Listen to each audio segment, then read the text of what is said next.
Oke, balik lagi. Kali ini kita akan mendengarkan bersama omongan dari siapa nih namanya Donditan kalau tidak salah terhadap iman Kristen yang pertanyaannya cukup bagus sebetulnya, tetapi cukup bagus tetapi tidak sulit jika kita mencermati dengan benar dengan baik apa yang diucapkan oleh Donditan ini. Mari sama-sama kita dengarkan video berikut ini.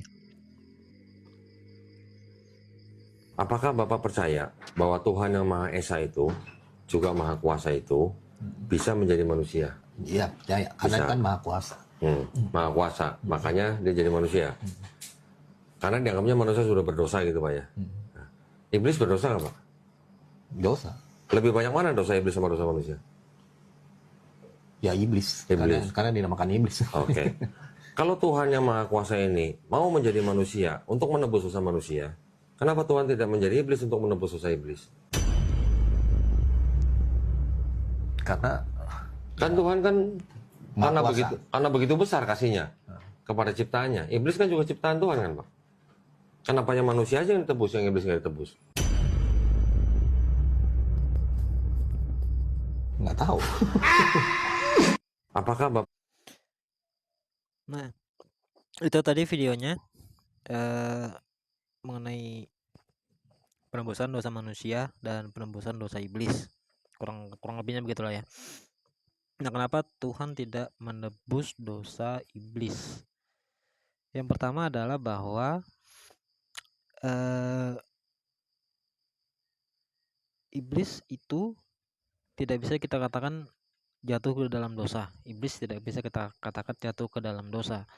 Tetapi iblis menentang Tuhan dan ingin menjadi lebih tinggi daripada Tuhan. Jadi tidak bisa dibilang iblis itu jatuh ke dalam dosa.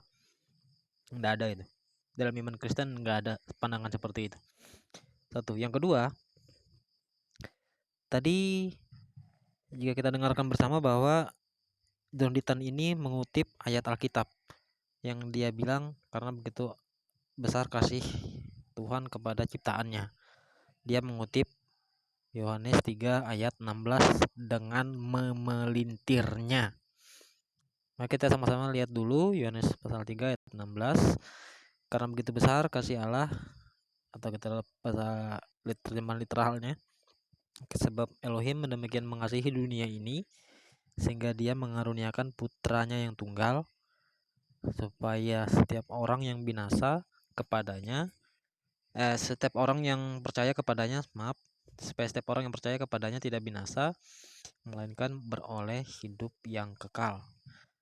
Jadi dari formulasi Yohanes 3 ayat 16 ini sebetulnya ada peluang bagi iblis supaya tidak jatuh dalam penghakiman.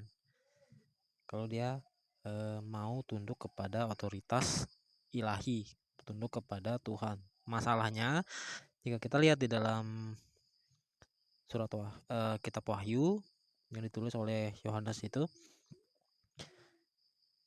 iblis sampai pada saat akhir zaman itu tetap menentang Tuhan. Iblis sampai akhir zaman tetap menentang Tuhan, artinya ya tidak mau tunduk kepada otoritas ilahi. Ya mau bagaimana? Apanya yang mau ditebus? Pertama, iblis tidak jatuh ke dalam dosa, tetapi tidak jatuh ke dalam dosa seperti yang terjadi kepada manusia. Katakanlah seperti itu, tetapi dia mau menjadi lebih tinggi daripada Tuhan.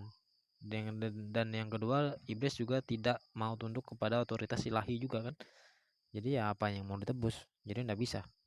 Jadi pertanyaannya yang dilontarkan oleh atau pernyataan yang dilontarkan oleh Donditan itu tadi sebetulnya ya bisa dibilang bodoh-bodoh aja gitu. Kalau kita mau mikirkan malah sebetulnya gampang sekali itu memberikan jawabnya.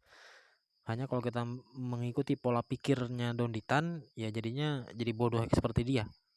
Artinya kepada teman-teman kalau ketemu dengan pernyataan-pernyataan bodoh seperti itu jangan ikut arusnya, tetapi kita